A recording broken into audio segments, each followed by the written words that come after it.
வணக்கம். எல்லோரும் ஒரு பழமொழி அடிக்கடி கேட்டிருப்போம். அந்த பழமொழி என்னென்னா, சிவன் சொத்து குலம் நாசம்.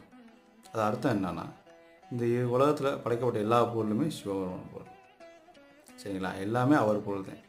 உனக்கு ஒதுக்கப்பட்ட பொருளை அணிவிக்கிறத தவிர மற்றது மேலே ஆசைப்படும் போது உன் குலம் நாசமாகிறது. அப்போ என்ன ஆகும்? நம்ம எண்ணங்கள் அதுக்கு மேலே போகும்போது, சரிங்களா, அதில் கர்மாக்கள் ஏறுது. அந்த கர்மாவை நம்ம வர்ற சந்ததிகள் அதை அனுபவிச்சே ஆகணும். அதுதான் குலம் நாசம். அவன் அனுபவிச்சாங்கன்னா என்ன ஆவாங்க? அவனும் கஷ்டப்படுவாங்க. அப்போ என்ன செய்யணும்? முடிஞ்ச அளவுக்கு உலக பொருள் மேலே ஆசை இல்லாமல் வாழணும். கற்றுக்கணும். கற்றுக்கிறது அவ்வளோ விஷயம் கிடையாது. பழகிக்கணும். பழக உங்களுக்கு ஆன்மீகத்தில் என்ன செய்யணும்? பழக்கம் தான் முக்கியம். அதை பழக்கப்படுத்திங்கன்னா அதை நம்ம விட்டு கொஞ்சமாக விலகி போயிடும். சரிங்களா? எப்படி காணொலியில் காணாமல் போக அந்த மாதிரி அது பின்னோக்கி போய்கிட்டே இருக்கும். சரிங்களா?